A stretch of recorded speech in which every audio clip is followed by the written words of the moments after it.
Police की कार्रवाई से आप मुखिया और दिल्ली के सीएम अरविंद केजरीवाल भड़क उठे हैं। उन्होंने कहा कि केंद्र सरकार असुरक्षित है और डरी हुई है। वहीं दिल्ली पुलिस का कहना है कि आप हेडक्वार्टर के बाहर निकल रही गाड़ी से 2000 से ज्यादा पोस्टर मिले हैं। इन पोस्टरों पर मोदी हटाओ देश बचाओ लिखा हुआ था।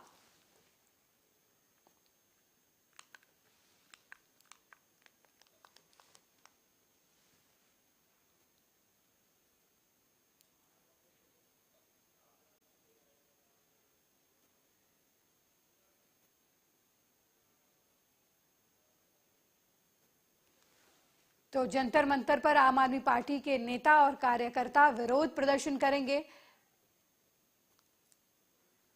आपको बता दें कि दिल्ली में पीएम मोदी के खिलाफ पोस्टर लगे थे जिसमें लिखा था पीएम मोदी हटाओ देश बचाओ, और इस पोस्टर को लगाने का जो आरोप है वो आम आदमी पार्टी पर आ रहा है। इस मामले में पुलिस ने कार्रवाई भी की है। 6 आम आदमी पार्टी के कार्यकर्ताओं को गिरफ्तार भी किया गया है। कई लोगों पर मुकदमा दर्ज किया गया है।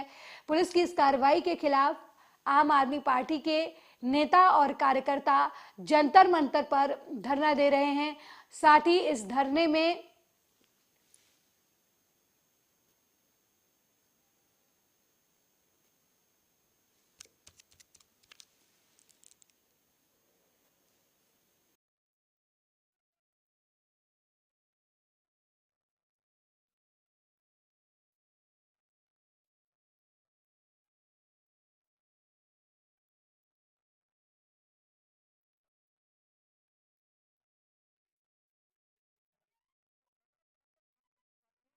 अभियान चला रही है और देखा जाए कहीं ना कहीं आज दिल्ली के जंतर मंतर पे आम आदमी पार्टी का एक धरना हो रहा है और धरना वो ये है देश के प्रधानमंत्री को हटाने की बात करें। कहीं ना कहीं जो लगता है आज जो समय दिया था 11 बजे का समय दिया था ये प्रोटेस्ट चालू होने का, और देख सकते हैं अभी तैयारी चल रही है। कुछ लोगों और से बैठे हुए कहीं ना कहीं जो लगता है जो आम आदमी पार्टी इतना डिले क्यों बढ़ता रही है और सवाल नीति को लेकर लगातार अपनी आवाज उठ रही है। कहीं ना कहीं जो लगता है क्या आम आदमी पार्टी कितने सक्षम रहेगी। कुछ लोग जी कहाँ से आया सर? हम पंजाब से आए हैं, डिस्ट्रिक्ट जी। आज इतना जो लग रहा है शराब नीति को लगातार भाजपा घेर रही है, लगातार आम आदमी पार्टी भी प्रोटेस्ट कर रही है, सिग्नेचर अभियान कर रही है, इसको लेकर आप क्या कहना चाहिए? आम आदमी पार्टी कितनी सक्षम रहेगी? आने वाले 2023 में हम बता देंगे और हम हमारी कोशिश तो यही है कि आने वाले 2024 में केजरीवाल को प्रधानमंत्री के रूप में देखना चाहते हैं। 2024 में प्रधानमंत्री के रूप में कहीं ना कहीं जो लगता है सवालों में खुद गिरते हुए नजर आ रहे हैं, जो हालात में दिख रहे हैं। पोस्टर लगाया तो दिल्ली के अंदर तमाम जो पोस्टर देखा जा रहा है देश बचाओ भारत बचाओ मोदी को बचाओ, तो ये लगता है कहीं ना कहीं जो कितना आप देख रहे हो क्या लगेगा जो कहीं ना कहीं अरविंद केजरीवाल को सीधे ही डायरेक्ट पोस्टर लगाए जा रहे हैं दिल्ली की जगह में। दिल्ली का बच्चा भी और केजरीवाल को लेकर और इस टाइम बहुत एक्टिव है और आने वाले टाइम में बच्चों को क्या चाहिए, चंगी शिक्षा और चंगी एजुकेशन और चंगी पढ़ाई और चंगा मेडिकल स्टोर जिनका भी हेल्थ को लेकर केजरीवाल साहब बहुत अच्छा काम कर रहे हैं और आने वाले टाइम में और बहुत कुछ करने वाले हैं। और आज के दिन में हमारे को एक कॉल दी गई थी इंकलाब के लिए, श्रद्धांजलि। आज कितने लोग आएंगे पंजाब से? कितने लोग? कोई गिनती नहीं है सर, बहुत भारी गिनती में। तो यहाँ पर देखा जाए तो आपसे ज्यादा अभी स्टार्ट भी नहीं हो तो तमाम लोग देख सकते हैं यहाँ धरने में कितने लोग आए, बगल में प्रोटेस्ट चल रहा है, प्रोटेस्ट आप देख सकते हो कितनी संख्या प्रोटेस्ट के अंदर जुड़ी हुई है। कहीं ना कहीं आम आदमी पार्टी के जो कार्यकर्ता है वो कहीं ना कहीं नजर नहीं दिख रहे हैं और जो अभी प्रोटेस्ट स्टार्ट होने में लगभग 2 से 3 बजे का समय लगेगा। पंकज के साथ दीपक कुमार, दिल्ली। लगातार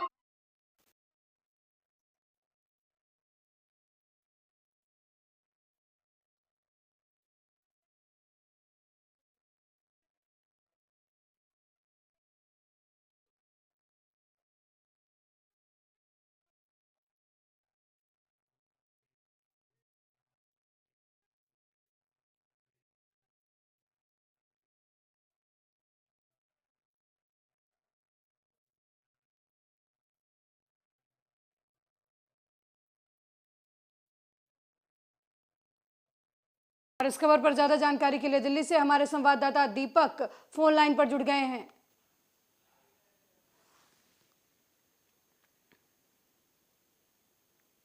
और इस खबर पर ज्यादा जानकारी के साथ दीपक हमारे संवाददाता दिल्ली से लाइव जुड़ चुके हैं। दीपक, जंतर मंतर पर आम आदमी पार्टी के कार्यकर्ता धरना प्रदर्शन कर रहे हैं, क्या कुछ है मामला, डिटेल में बताइए। देखा गया आम आदमी पार्टी ने जिस हिसाब से एक आवाज चलाई थी, कहीं ना कहीं पोस्टर लगाओ नरेंद्र मोदी को, वही तमाम लोग कहीं ना कहीं पंजाब से लेके और दिल्ली के मुख्यमंत्री भी कुछ ही समय में भी यहाँ पहुंचने वाले, भगवंत मान भी आएंगे, पंजाब के सीएम है, और देखा गया आम आदमी पार्टी के पूरे पंजाब के विधायक भी, निगम पार्षद भी, तमाम लोग यहाँ एकत्रित हो रहे हैं और दिल्ली के लोग भी आ रहे हैं, यहाँ सांसद लोग भी आएंगे आम आदमी पार्टी के। क्या लगता है इसमें कहीं ना कहीं 2024 के जो चुनाव होंगे उसको पूरे ही ग्रुप रेखा देकर दी जा रही है, वो 2024 को कहीं ना कहीं भाजपा को कहीं ना कहीं बहुत बड़ी हार का साबित करना पड़ सकता है। दीपक, क्या कुछ मांगे हैं इस धरना प्रदर्शन के दौरान? आम आदमी पार्टी के कार्यकर्ताओं और नेताओं का क्या कहना है? आम आदमी पार्टी के कार्यकर्ता का कहना यह है, जो दिल्ली के मुख्यमंत्री मनीष सिसोदिया को जो जेल भेजा गया है 5 अप्रैल तक के लिए, देखा गया कहीं ना कहीं जो अच्छी शिक्षा की बात करते हैं, जो दिल्ली की जनता को अच्छा शिक्षा मिल रहा है, अच्छे स्वास्थ्य मिल रहे हैं, कहीं ना कहीं जो लगता है सीधे ही जो दिल्ली की जनता इस चीज को कह रही है, भाजपा जो कोई अच्छा काम करता है उसको जेल में डाल देते हैं। दीपक, पोस्टर वार की बात चल रही है, पीएम मोदी से जुड़ा पोस्टर जो है वो लगाया गया, जिसको लेकर कई लोगों पर एफआईआर दर्ज हुई, कुछ लोगों को गिरफ्तार भी किया गया। पीएम मोदी हटाओ देश बचाओ का पोस्टर लगा था। इस मामले में पुलिस का कहना है कि आप हेडक्वार्टर के बाहर 2000 पोस्टर बरामद हुए थे।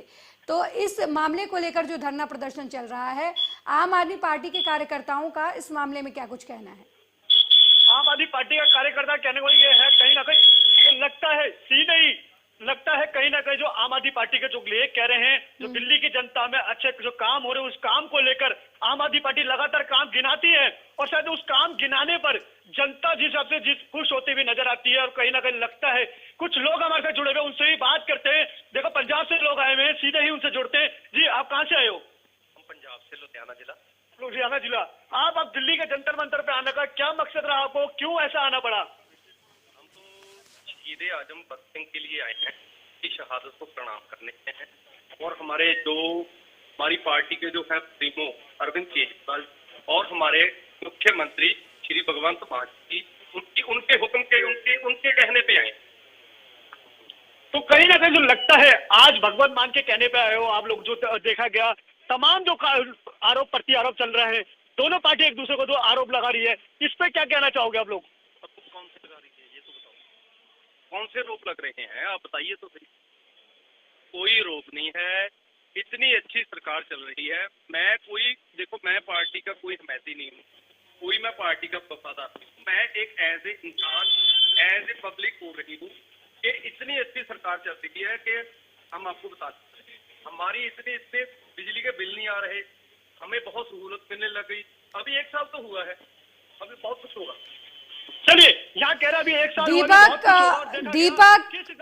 दीपक, धरना प्रदर्शन पोस्टर वार को लेकर हो रहा है, इसे लेकर किस तरीके की सियासत चल रही है? क्योंकि राजनीतिक गलियारे में अक्सर ऐसे पोस्टर वार देखने को मिलते हैं, एक पार्टी दूसरे पार्टी के नेताओं पर हमला करने के लिए ऐसे पोस्टर्स निकालते हैं।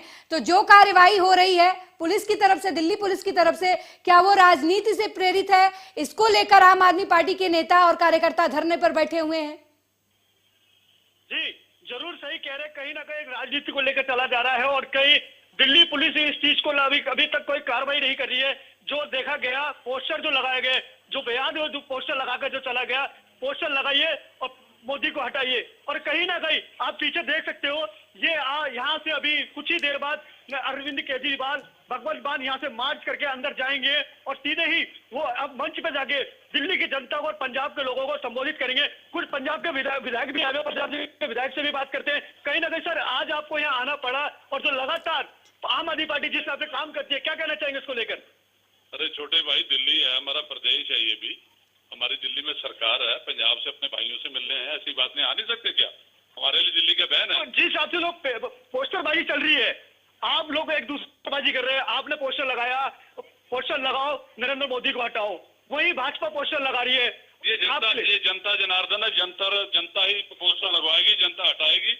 ये हर एक मेरे अकेले का हटाने का नहीं है। कहीं 2024 से चुनाव को लेकर तो नहीं चल रहा। देखो ऐसे हम चुनाव भी लड़ेंगे, 2024 में अरविंद केजरीवाल प्रधानमंत्री बनेंगे, इसमें क्या झूठ की बात है। चलिए, ये लोग हैं कह रहे पूरे ही कहीं ना कहीं 2024 का चुनाव लड़ेंगे और पूरे देश के प्रधानमंत्री अरविंद केजरीवाल बनेंगे।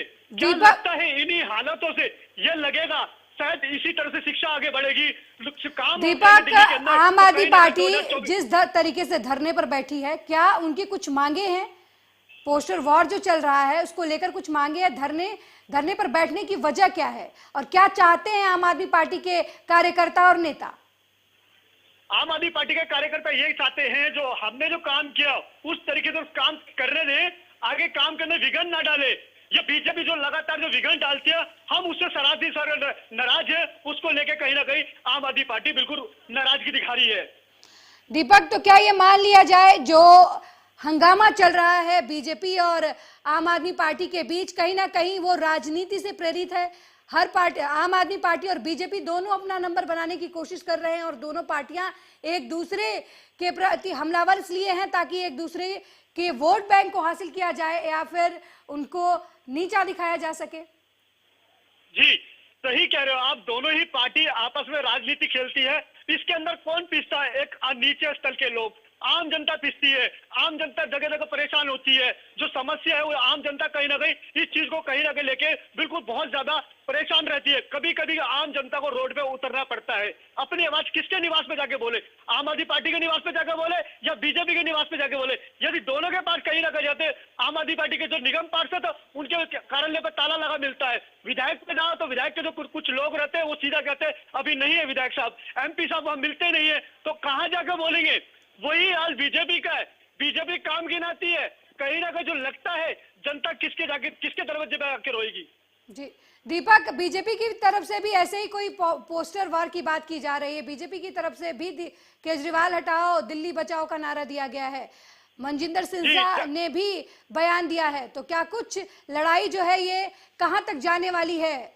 जो दिल्ली बचाने और देश बचाने की जो लड़ाई चल रही है आम आदमी पार्टी और बीजेपी के बीच, इसका मूल तत्व क्या है? क्या वजह रही है कि एक दूसरे के आमने सामने खड़े हैं दोनों ही पार्टी के नेता और कार्यकर्ता?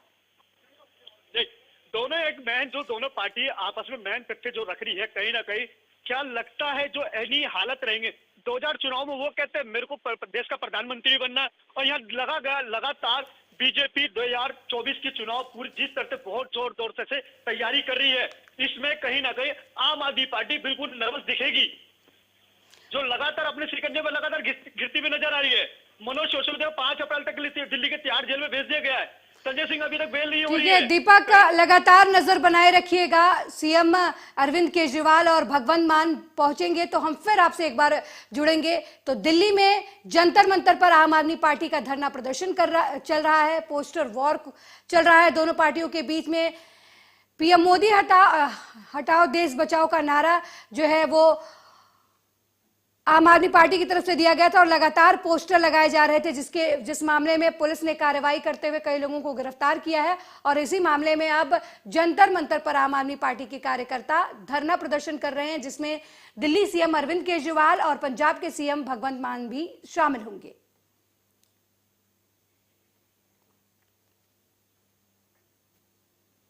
वहीं पूर्व कांग्रेस अध्यक्ष राहुल गांधी को आज सूरत सेशन कोर्ट ने मोदी टाइटल मामले में बयानबाजी के 2 साल का सजा सुनाया है। आपको बता दें कि कोर्ट ने एक मानहानि मामले में 2 साल जेल की सजा राहुल गांधी को सुनाई है। सजा मिलने के बाद राहुल गांधी ने प्रतिक्रिया देते हुए कहा कि सत्य मेरा भगवान है। इसके अलावा उन्होंने एक ट्वीट भी किया जिसमें उन्होंने राष्ट्रपिता महात्मा गांधी के एक कोट को शेयर किया।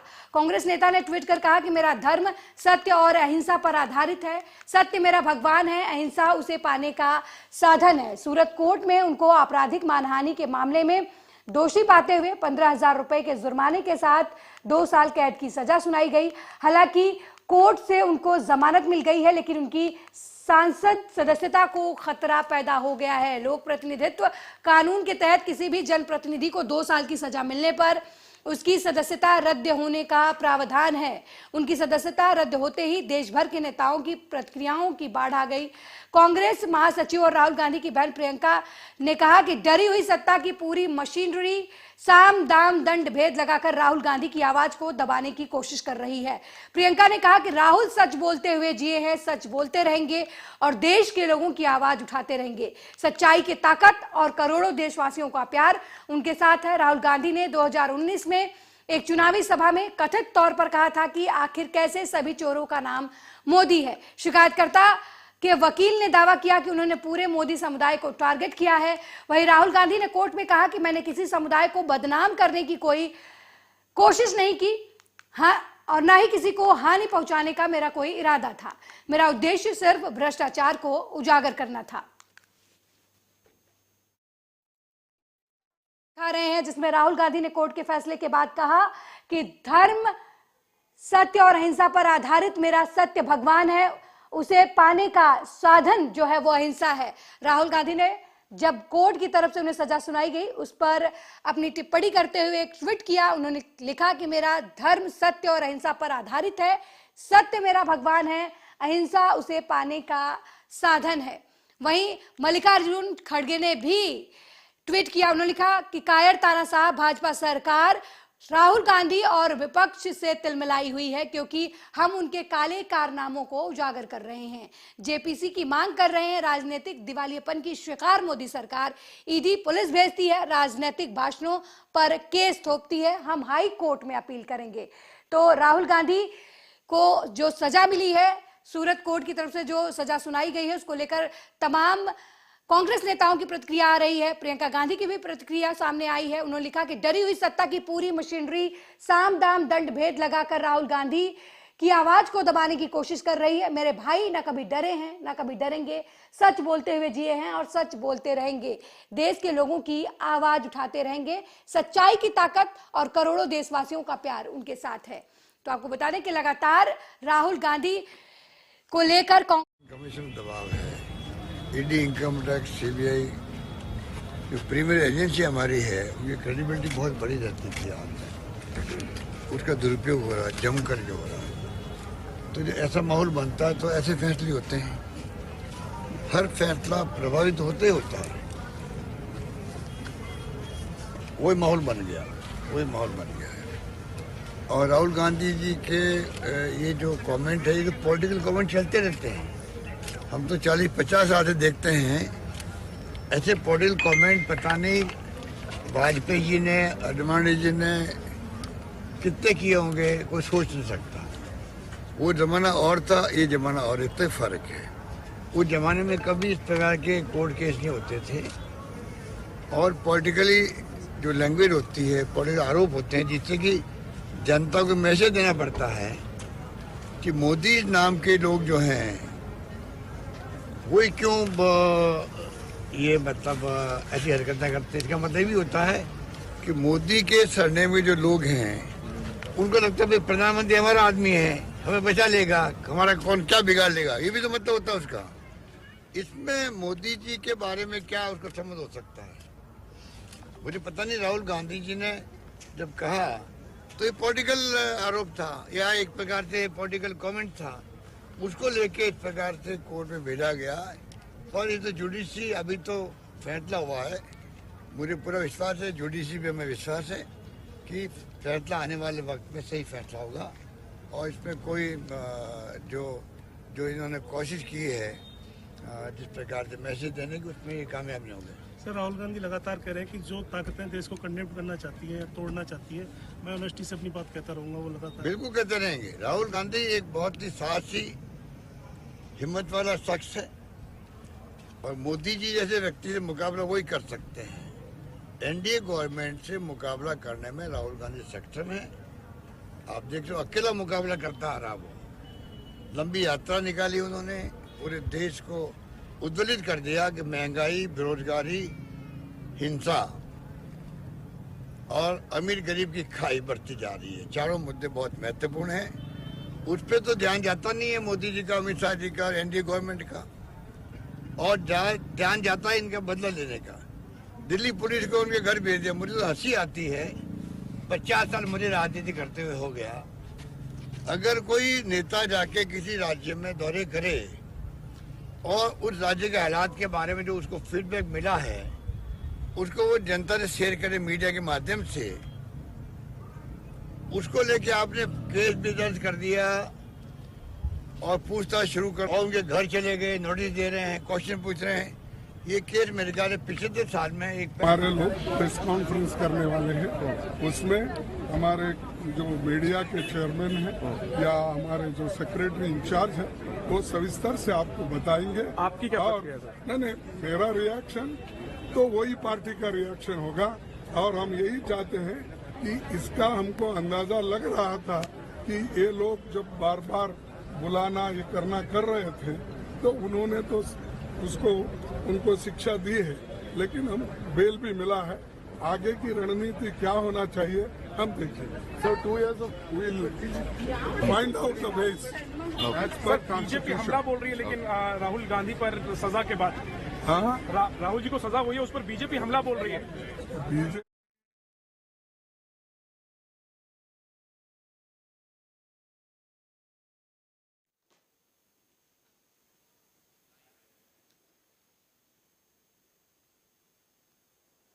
और इस मुद्दे पर चर्चा करने के लिए हमारे साथ डॉक्टर मोहम्मद आमीन लाइव जुड़ चुके हैं, राजनीतिक विशेषज्ञ हैं। आमीन साहब, बहुत बहुत स्वागत है आपका आर्या न्यूज में। राहुल गांधी को सूरत की सेशन कोर्ट ने मानहानि मामले में 2 साल की सजा सुनाई है और उन पर जुर्माना भी लगाया है। अब जो कांग्रेस पार्टी के लोग हैं वो कह रहे हैं कि ये तानाशाही है सरकार की। कोर्ट के फैसले और सरकार का क्या संबंध नजर आ रहा है आपको? मैं नहीं समझता हूँ कि इसका कोर्ट का जो डिसीजन आया है उससे कोई पॉलिटिकल बीजेपी का मसला है। एक्चुअली क्या है कि एक मोदी सरनेम जिसको उन्होंने लिया था और उसको कहा था, जो भी आरोप लगाए थे कि इस तरह के लोग चोरों के नाम मोदी क्यों होते हैं। भाई उनका कंसेप्ट रहा होगा, हो सकता है क्रिकेटर जो देश से छोड़ के चले गए, हीरा व्यापारी वो देश छोड़ के चले गए, उनका भी सरनेम था मोदी।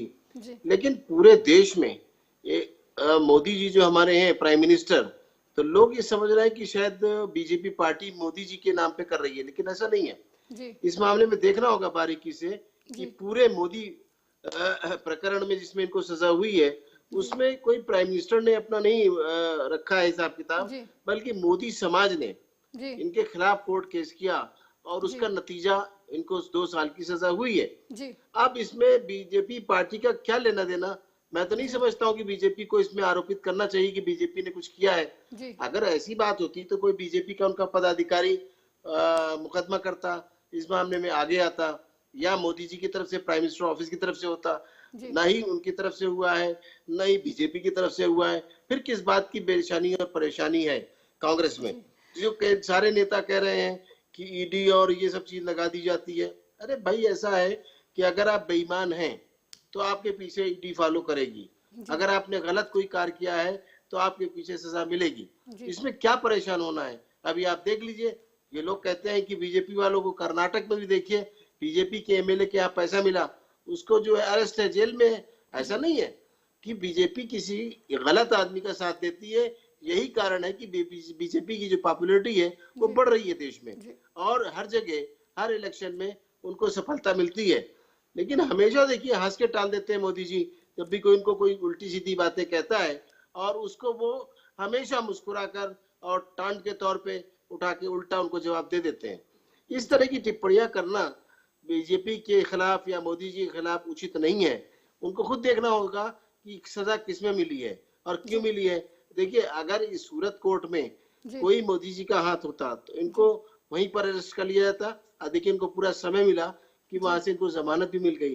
अब सवाल इस बात का है कि कोर्ट का जो डिसीजन होता है, कोई भी सांसद, कोई भी असेंबली का मेंबर जब भी कभी अरेस्ट होता है, चाहे वो प्रदर्शन में हो या किसी में हो, एक रूलिंग है कि स्पीकर को इन्फॉर्म करना पड़ता है। उसके तहत जो भी इनको सजा मिली है उसका जो वर्जन है और डिसीजन है वो कन्वे किया जाएगा लोकसभा स्पीकर को, और वहां पर संसदीय मंत्री जी को भी जाएगा, और उसके तहत वो क्या कार्रवाई करते हैं क्योंकि वो भी नहीं रख सकते अपने, क्योंकि सीधा क्लियर कट है आरपी एक्ट जो हमारा है उसके अंतर्गत 2 साल की सजा उसके ऊपर जो होती है मेंबर्स को, तो उसमें उनकी सत्ता की उनको मेंबरशिप जा सकती है, चाहे वो असेंबली की हो या पार्लियामेंट की हो। अभी आप देखिए रामपुर वाले केस में आजम खां की चली गई, उनके बेटे की सदस्यता चली गई, और तो और आजम खां की जो उनके ऊपर आरोप थे उसके तहत आप देखिए कि उनकी वोट देने की भी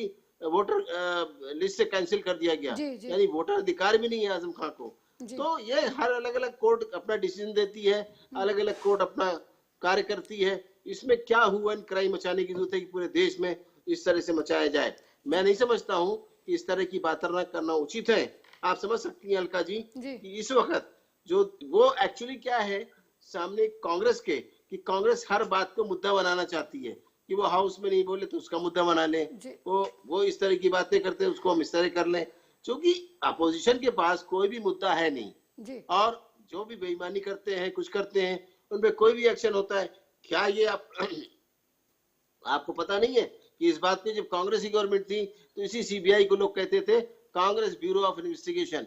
क्या कांग्रेस के टाइम में ईडी नहीं थी? क्या कांग्रेस के टाइम सीबीआई नहीं थी? या इलेक्शन कमीशन नहीं था? सभी बातें थी, लेकिन किसी किसी टाइम ये होता है कि किसी की पॉपुलैरिटी देख के इनको परेशानी हो रही है और ये चाहते हैं कि जो आने वाले जो 14 का इलेक्शन 24 का जो इलेक्शन है उसमें वो एक बहाना है। ये चीजें एक निशाना है, लेकिन इनका जो बहाना है उसके आगे आप देखिए 2024 का निशाना है संसदीय। डॉक्टर मोहम्मद आमीन, जो कोर्ट का फैसला आया है इसे कांग्रेस कोर्ट के फैसले की जगह बीजेपी का फैसला बता रही है, तो क्या कांग्रेस जो है वो राजनीतिक लाभ लेने की कोशिश कर रही है इस मामले से? क्योंकि अभी राहुल गांधी की गिरफ्तारी नहीं हुई है, कोर्ट अलग मामला है, सरकार अलग मामला है, और ऐसे में कोर्ट के डिसीजन पर सवाल उठाना क्या भारतीय जो संविधान है उसके प्रति कांग्रेस की आस्था जो है वो कुछ और नहीं दर्शाती? अलका जी, मैंने आपको बताया कि ये केस क्या है। एक तो मोदी से रिलेटेड हो गया नाम, सरनेम, दूसरा सूरत से हुआ, स्टेट गुजरात है, तो इसलिए इस बात को मुद्दे को बीजेपी से जोड़ा जा रहा है, मोदी जी से जोड़ा जा रहा है, और इन सबको जोड़ के मुद्दे को गरमाया जा रहा है कि किस तरह से किया जाए। अभी देखिए पार्लियामेंट नहीं चलने दी जा रही है, अब इनका कहीं पे कोई काम होता है वहां पे हर जगह ये प्रोटेस्ट करते हैं। अब आप देखिए सारी पार्टियों को, हर पार्टी का मुद्दा यही है, बेईमानी करेंगे तो बीजेपी हमको जेल भेज रही है, ईडी लगा रही है, सीबीआई लगा रही है। अरे क्यों ऐसा काम करते हैं? अगर आपके पास साक्ष्य नहीं होंगे, आपने ऐसा गलत काम नहीं किया है तो कुछ भी नहीं होने वाला है, शांत रहिए। लेकिन नहीं, इन जब बातों को मुद्दा बना के पब्लिक को दिखाना चाहते हैं कि ये बड़े इनोसेंट है, इन्होंने कोई गलत काम नहीं किया और हमको जो है बीजेपी पार्टी जो है अपने शासन करने के लिए हमको जेल में डालना चाहती है, ये मुद्दा है इनका। जी डॉक्टर मोहम्मद आमीन, राहुल गांधी को 2 साल की सजा कोर्ट की तरफ से दी गई है, अब ये कहा जा रहा है कि उनकी संसदीय को भी खतरा है, तो उनके पास कौन से रास्ते बचते हैं? देखिए क्योंकि कहीं ना कहीं राहुल गांधी तो कांग्रेस के बड़े नेता है, एक चेहरा है, और खासकर बीजेपी भी जो है वो राहुल गांधी पर ही हमलावर होती है, तो कांग्रेस भी जो सवाल उठा रही है कहीं ना कहीं उसके सवाल में भी दम है, क्योंकि बाकी सारे नेताओं और बाकी सारे मामले को पीछे रखकर राहुल गांधी आगे हैं और अब उन्हीं के ऊपर डायरेक्ट ऐसे उन्हें सजा मिल रही है। आप ये बताइए मुझे अलका जी कि क्या इन्होंने ये शब्द नहीं कहे कि चोरों का नाम मोदी ही क्यों होता है? इस बात को मोदी समाज ने लिया और मोदी के समाज के लोगों ने उनपे एक्शन लिया और कोर्ट में चले गए। अब ये तो कोर्ट का डिसीजन है, ना तो मोदी जी का है ना बीजेपी का है। आप ये बताइए, अब दुर्भाग्य की बात क्या है कि जो क्रिकेटर थे वो चले गए इंग्लैंड, उसके बाद हीरा व्यापारी वो चला गया यहाँ से, नीरव मोदी। तो मोदी रखना नाम, इससे क्या मतलब है? ये तो वही बात हो गई जिसे जनता गवर्नमेंट में कहा जाता था मोरारजी देसाई, यानी मोरारजी मिल्स जितने थे सब उन्हीं के थे, जबकि उनका कोई इससे लेना देना नहीं था। मोरारजी देसाई अलग थे, मोरारजी मिल्स अलग थी। लेकिन जनता में एक कंसेप्ट फैलाना, भ्रम फैलाना एक राजनीति करने का एक तरीका है, इसलिए इस तरह की बातें की जा रही हैं। अब मैं आपको बताऊं, जहां तक सवाल है 2 साल और उससे अबव की अगर सजा होती है तो उसमें मेंबरशिप जा सकती है, तो सीधी सी बात है। इसके लिए एक ही बचाव है कि किसी अपर कोर्ट में जाएंगे। इनके पास अभी हाई कोर्ट है, उसके बाद सुप्रीम कोर्ट है, ये जाए वहां पे, कोई दिक्कत नहीं है, वहां से इनको रिलीफ मिल सकता है अगर गलत बात है तो। जी इसमें बीजेपी क्या करेगी? मोहम्मद आमीन, जिस तरीके से राहुल गांधी से जुड़ा हुआ यह मामला है, तो क्या आपको लगता है कि कांग्रेस इस वजह से बार बार बीजेपी को इस मामले में घसीट रही है ताकि जो 2024 का जो इलेक्शन आने वाला है उसे कहीं ना कहीं ये दिखाया जा सके कि जो बीजेपी की गवर्नमेंट है वो तानाशाह है और इनकी पहुंच कोर्ट तक है, क्योंकि कोर्ट का मामला तो बिल्कुल अलग है। बार बार मैंने आपसे कहा और चैनलों पे मैं कहता हूँ कि ये जो है इस तरह के मुद्दे बहाना है और 24 संसदीय चुनाव का निशाना है, उस पे इनका निशाना है सभी का। सभी पार्टियों के पास कोई काम है नहीं, करने को कोई है नहीं। इस तरीके से अगर ये करेंगे तो समाज के अंदर और जनता के अंदर इनका नाम चलता रहेगा, मुद्दा गर्म होता रहेगा। आप देखिए कितने बड़े देश के नेता हैं, दुनिया जानती है कि जहां से इनके नाना नानी और दादा दादी सब पूरे राजनीति करते आए, उस रायबरेली और अमेठी से क्या हाल हुआ इनका? अमेठी से हार गई है और जाके इन्होंने दूसरी जगह से चुनाव लड़ा। क्या जरूरत थी? अगर देश के ये पॉपुलर लीडर होते, जनता इनके साथ होती, तो आज कांग्रेस का ये हाल ना होता। आज आप देख लीजिए क्या हाल है कांग्रेस का। कांग्रेस वेंटिलेटर पे नजर आ रही है और उसको जिलाने के लिए, ऑक्सीजन दे देने के लिए चारों तरफ से इस तरह के मुद्दे गरमाए जाते हैं, जिससे कि देश की जनता को पता लगे। अभी देखिए बैठे बैठाए ये विदेश गए, वहां जाके उन्होंने हमारे देश के बारे में कह दिया कि हमारे देश की जो डेमोक्रेसी खत्म हो रही है, बाहर के लोगों को एंटर होना चाहिए। इस तरह की बातें विदेशों में जाके नहीं कहने वाली बात है। आप अगर सीजन मेंबर पार्लियामेंट है, आप एक वरिष्ठ कांग्रेस के अध्यक्ष भी रह चुके हैं, तो इस तरह की बातें शोभनी नहीं देती। बल्कि मैं समझता हूँ कि इस तरह के मुद्दे देके ये खुद ही बीजेपी और दूसरे लोगों को मौका देते हैं कि इनके ऊपर कुछ कहा जाए, इनसे कुछ किया जाए। और इनके जब मोदी वाला जो मुद्दा है इन्होंने दिया है, कोई बीजेपी ने दिया था क्या? बताइए आप। डॉक्टर अमीन, प्रियंका गांधी ने कहा कि तानाशाही चल रही है एक तरीके से, राहुल गांधी ना डरे हैं ना डरेंगे। तो ये जो मुद्दा लाया जा रहा है कि कोर्ट जो है वो प्रभावित हुई है, बात यही कुल मिलाकर कांग्रेस की तरफ से कही जा रही है कि बीजेपी जब बात कोर्ट की है तो फिर वो कोर्ट के थ्रू, न्यायालय के थ्रू कांग्रेस से डील करती, लेकिन बीच में बीजेपी का जो नाम शामिल किया जा रहा है, ये कांग्रेस की तरफ से ये कहा जा रहा है कि तानाशाही है। बाकी भी जितने नेताओं पर कार्रवाई हुई है उसको लेकर भी बार बार यही कहा जा रहा है कि जो विपक्ष को खत्म करने की कोशिश की जा रही है। तो क्या ये कोशिश जो है अब विपक्ष की, पीएम मोदी को इस मुद्दे पर घेरने की है ताकि 2024 में ये लोगों को बताया जा सके कि बीजेपी जो है वो तानाशाह है? देखिए, हमारी जुडिशरी अलग है, उसका फंक्शन अलग है। जो भी हमारी संवैधानिक संस्थाएं हैं, चाहे वो इलेक्शन कमीशन है या सुप्रीम कोर्ट है, किसी भी लीडर से प्रभावित नहीं होती है। इस तरह से कहना कि हमारी जो कोर्ट्स हैं वो पॉलिटिकल लोगों से प्रभावित होती हैं, ये उचित नहीं है। इस बात को मैं सिरे से नकारता हूँ। न्यायालय जो है फैक्ट्स में जाता है, न्यायालय के पास कोई साक्ष्य होंगे, उन साक्ष्य के तहत उन पे आदेश देते हैं। ऐसा नहीं है कि किसी के चेहरे को, किसी के पार्टी को या किसी के कद को देख के दिया जाता है। वहां ना अमीर है ना गरीब है, न्याय न्याय है। ये इसीलिए कहलाता है न्यायालय कि वहां पे दोनों पक्षों का सुना जाता है, जो सही होता है वो न्यायाधीश उसको अपना फैसला देते हैं और उसको सर्वमान मानता है।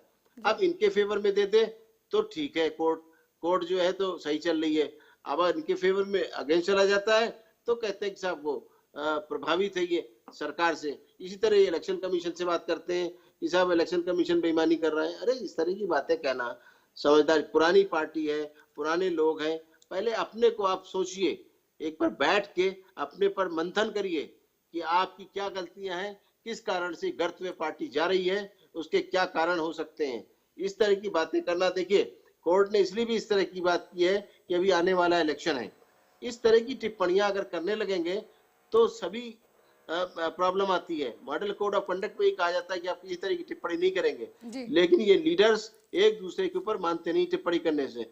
मैं समझता हूं कि एक अच्छा फैसला है, इससे इस तरह की टिप्पणी करने पर प्रतिबंध लगेगा अलका जी, और जल्दी कोशिश नहीं करेगा। आदमी जानता है कि मैं पॉलिटिकल हूँ, ठीक है, लेकिन उसकी सदस्यता भी जा सकती है या इलेक्शन से बैन किया जा सकता है। जी बहुत बहुत धन्यवाद मोहम्मद आमीन, हमें अपना समय देने के लिए और चर्चा करने के लिए हमसे। तो राहुल गांधी को सूरत सेशन कोर्ट ने 2 साल की सजा सुनाई है, साथ ही 15,000 रुपए का जुर्माना भी लगाया है। हालांकि राहुल गांधी को कोर्ट से बेल मिल गई है इस मामले में, लेकिन अब जो 2 साल की सजा हुई है राहुल गांधी को, उसकी वजह से उनके संसदीय सांसद होने पर भी खतरा मंडराने लगा है। उनकी संसदीय जा सकती है।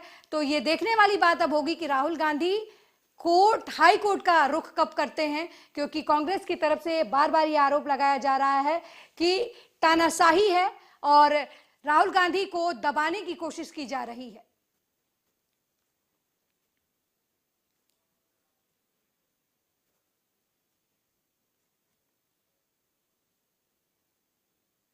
वहीं छत्तीसगढ़ विधानसभा में बुधवार को छत्तीसगढ़ मीडिया कर्मी सुरक्षा विधेयक 2023 सर्वसम्मत से पारित हुआ। मुख्यमंत्री भूपेश बघेल ने सदन में विधेयक पारित करते हुए कहा कि लंबे समय से पत्रकार सुरक्षा कानून की मांग की जा रही थी। वर्तमान में पत्रकारों के साथ जो स्थिति बनी हुई है, उसके बाद सुरक्षा प्रदान करना शासन की जिम्मेदारी हो जाती है। उन्होंने बताया कि छत्तीसगढ़ देश का दूसरा राज्य है जहां पत्रकार सुरक्षा कानून बनाया गया है। उन्होंने ये भी कहा कि यह कानून देश में नजीर बनेगा, स्वर्णिम अक्षरों में लिखा जाएगा। विधेयक के अनुसार छत्तीसगढ़ में निवास कर रहे और पत्रकारिता कर रहे मीडिया कर्मियों का पंजीकरण होगा। इसके अनुसार एक व्यक्ति जिसने पिछले 3 महीने में मीडिया संस्थान में लेख या लेखक के रूप में 6 लेख या समाचार प्रकाशित किए हैं, या एक व्यक्ति जिसने पिछले 6 महीने में समाचार संकलन के लिए मीडिया संगठनों से न्यूनतम भुगतान मिला है। और इस खबर पर ज्यादा जानकारी के लिए हमारे साथ मध्य प्रदेश से स्टेट हेड प्रतीक बेहरा हमारे साथ फोन लाइन पर जुड़ गए हैं। प्रतीक, मध्य प्रदेश में मीडिया सुरक्षा विधेयक 2023 पारित किया गया है, क्या कुछ अपडेट है आपके पास?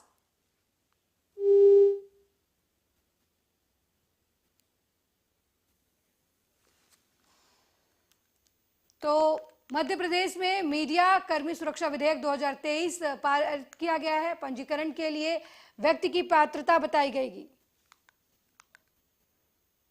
तो छत्तीसगढ़ में मीडिया को लेकर जो विधेयक बनाया गया है 2023, उसमें मीडिया कर्मियों को विधानसभा में कानून के तहत सुरक्षा देने की बात कही गई है। आपको बता दें कि पंजीकरण प्राधिकरण काम करेगा इसके पीछे। विधेयक के अनुसार अधिनियम के शासकीय राजपत्र में अधिसूचना के प्रकाशन के लिए 90 दिनों के अंदर शासन मीडिया कर्मियों की सुरक्षा के एक समिति का गठन करेगा।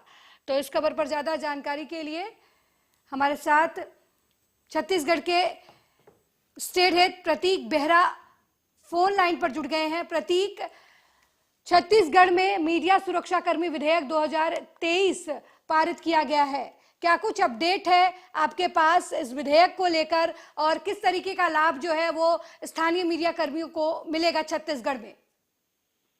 जी अलका जी, बता दूं, छत्तीसगढ़ विधानसभा में छत्तीसगढ़ मीडिया कर्मी सुरक्षा विधेयक 2023 सर्वसम्मति से पारित हो गया है।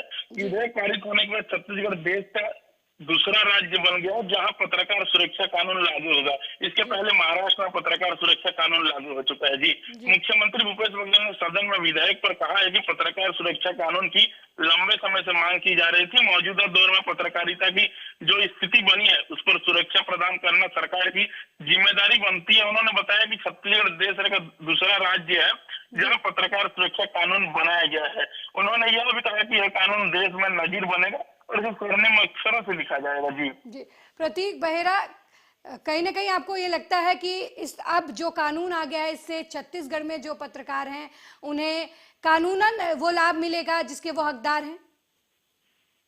जी अलका जी, बता दूं, अभी तक हमने देखा है कि खबरों को लेकर यहाँ अंदरूनी इलाके में जो रिपोर्टर कवर करता है उसके ऊपर कई प्रकार के झूठे केस, मारपीट जैसे हरकतें देखी गई है। अब कानून लागू होने पर ऐसा लगता है कि इन सब में अब रुकावट आएगी। जी बहुत बहुत धन्यवाद प्रतीक इस खबर पर जानकारी देने के लिए। तो मध्य प्रदेश में मीडिया कर्मी सुरक्षा विधेयक 2023, छत्तीसगढ़ मीडिया कर्मी सुरक्षा विधेयक 2023 जो है वो पारित कर दिया गया है। इसको लेकर भूपेश बघेल ने कहा कि छत्तीसगढ़ के इतिहास में ये एक ऐतिहासिक दिन है और अब छत्तीसगढ़ मीडिया कर्मी सुरक्षा विधेयक के तहत छत्तीसगढ़ में जो भी मीडिया कर्मी किसी संस्थान में 3 महीने काम करते हैं या 6 महीने से ज्यादा खबर का संकलन करते हैं तो वो पंजीकरण करा सकते हैं।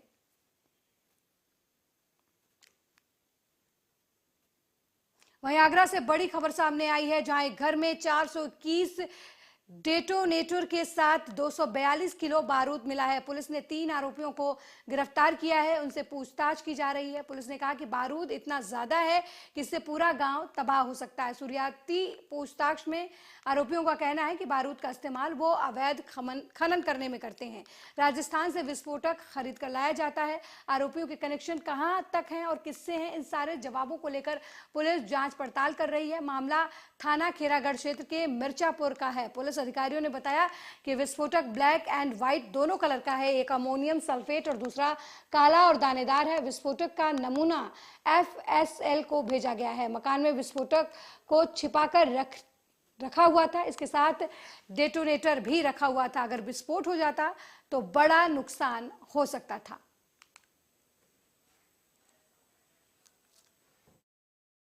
आयुक्त महोदय तथा पुलिस उपायुक्त पश्चिमी जोन महोदय द्वारा अपराध एवं अपराधियों के विरुद्ध अभियान चलाया जा रहा है। इस क्रम में आज एक बड़ी सफलता हाथ लगी है। थाना खेरागढ़ क्षेत्र में एक गांव है मिर्चपुरा, जहां पे थानाध्यक्ष खेरागढ़ को ये मुखबिर द्वारा सूचना मिली थी कि उस गांव में अवैध विस्फोटक भारी मात्रा में रखे गए हैं जो अवैध काम में यूज हो रहे हैं। इस सूचना पे अपनी टीम को साथ लेकर थानाध्यक्ष खेरागढ़ द्वारा गांव में दबिश दी गई और साथ में BDDS और फायर टेंडर की टीम लेकर के वहां पे जब दबिश दी गई तो वहां उस मकान में जो संदिग्ध था उसमें तलाशी लेने पे उसमें 3 व्यक्ति गिरफ्तार हुए। उनसे पूछताछ में भारी मात्रा में वहां विस्फोटक बरामद हुआ है, जिसकी कुल मात्रा 242 किलोग्राम विभिन्न प्रकार के विस्फोटक हैं तथा 421 डेटोनेटर बरामद हुए हैं। सुरक्षात्मक तरीके से ज्यादा जानकारी के लिए ब्यूरो चीफ आगरा अजय यादव हमारे साथ फोन लाइन पर जुड़ गए हैं। अजय, भारी मात्रा में आगरा में बारूद मिला है, क्या कुछ खबर है, डिटेल में बताइए। देखिए अंकल जी, आपको बताना चाहेंगे आगरा के ये खेरागढ़ थाना क्षेत्र का मामला है। यहाँ एक मिर्चपुरा गांव है, यहाँ पर करीबन 421 डेटोनेटर के साथ 242 किलो बारूद मिला है, जिसमें 3 आरोपियों को गिरफ्तार कर लिया गया है, जिनसे पुलिस पूछताछ कर रही है। इतने भारी मात्रा में विस्फोटक किस इरादे से रखे जा सकते हैं अजय? पुलिस का क्या कहना है इस मामले में? पुलिस का कहना है कि आरोपियों से पूछताछ में पता चला है कि जो बारूद है वो है अवैध खनन के लिए इस्तेमाल करते थे, क्योंकि ये राजस्थान से सटे हुए इलाके हैं जहाँ अरावली नाम पहाड़ियां हैं जिनमें खनन बहुत काफी होता है। इसके लिए यह बारूद है जो विस्फोट करने के लिए उपयोग में लाया जाता था। इसके कारण इन जो आरोपी हैं इनके घरों से पुलिस ने जो बरामद किया है भारी मात्रा में बारूद, उसको लेकर पुलिस ने काफी बड़ा खुलासा किया है। जी अजय, इतनी भारी मात्रा में बारूद दूसरे राज्य से यूपी में लाना कहीं ना कहीं ये पुलिस की सुरक्षा व्यवस्था पर सवालिया निशान खड़े करते नजर नहीं आते? देखिए, ये राजस्थान से सटे हुए इलाके हैं जहाँ कई बड़ी बड़ी पहाड़ियां हैं जहाँ खनन किया जाता है। इसको लेकर बड़ी बड़ी कंपनियां हैं जिनको राजस्थान में लाइसेंस दिया जाता है, जो सारा ऑनलाइन होती है, जिनकी खरीद है वो सारी ऑनलाइन होती है। लेकिन कभी कभी जो यूपी से सटा गांव है तो इनमें जो मजदूर हैं वो काम करते हैं, तो इस तरह से ये अवैध रूप से खरीद के लाते हैं और यहाँ पहाड़ों में अवैध रूप से जो खनन करते हैं। इससे एक सूचना मिली थी पुलिस को, जो इतनी बड़ी मात्रा में यहाँ बरामद हुआ जो डेटोनेटर है जो वो बम को सक्रिय करता है और ये एक बम का ट्रिगर भी इसे कह सकते हैं। इसको इस्तेमाल किया जाता है बमों में, आईडी में, और काफी मात्रा में करीबन राजस्थान से जिले हैं जो राजस्थान में पड़ते हैं, उदयपुर जिले है, तो वहाँ करीबन ये आसानी से मिल जाता है, जिसको लेकर बगैर अवैध रूप से इसको खरीद कर लाते, तो जिसके कारण कहीं ना कहीं पुलिस की जो सक्रियता है उस पर भी सवाल खड़े होते हैं। लेकिन यूपी में मिलना जो राजस्थान से सटे हुए गांव है, तो जिसको लेकर पुलिस ने खुलासा किया है। जी अजय, कितने लोगों की गिरफ्तारी इस मामले में हुई है और क्या कुछ कार्रवाई की जा रही है पुलिस प्रशासन की तरफ से इस पूरे मामले में? देखिए, पुलिस ने इसमें 3 लोगों को गिरफ्तार किया है, जिनसे बरामद करीबन 7 किलो वजन के 2.5 पैकेट स्लरी एक्सप्लोसिव क्लास के होते हैं, करीब अमोनिया फॉस्फेट सल्फेट बरामद हुआ है और करीब 95 किलो एक विस्फोटक ब्लैक दाना है, 10 बंडल सेफ्टी फ्यूज के हैं, जो 2 बंडल लाल रंग के डेटोनेट कार्ड हैं और 421 है वो नग डेटोनेटर बरामद हुए हैं। इनको लेकर पुलिस ने खुलासा किया है और जो 3 आरोपी बरामद जो पकड़े गए थे उनको पूछताछ की जा रही है उनसे। बहुत बहुत धन्यवाद अजय इस खबर पर जानकारी देने के लिए। मेरे साथ ब्यूरो रिपोर्ट में फिलहाल इतना ही। देश दुनिया की तमाम खबरों को देखने और जानने के लिए देखते रहिए आर्या।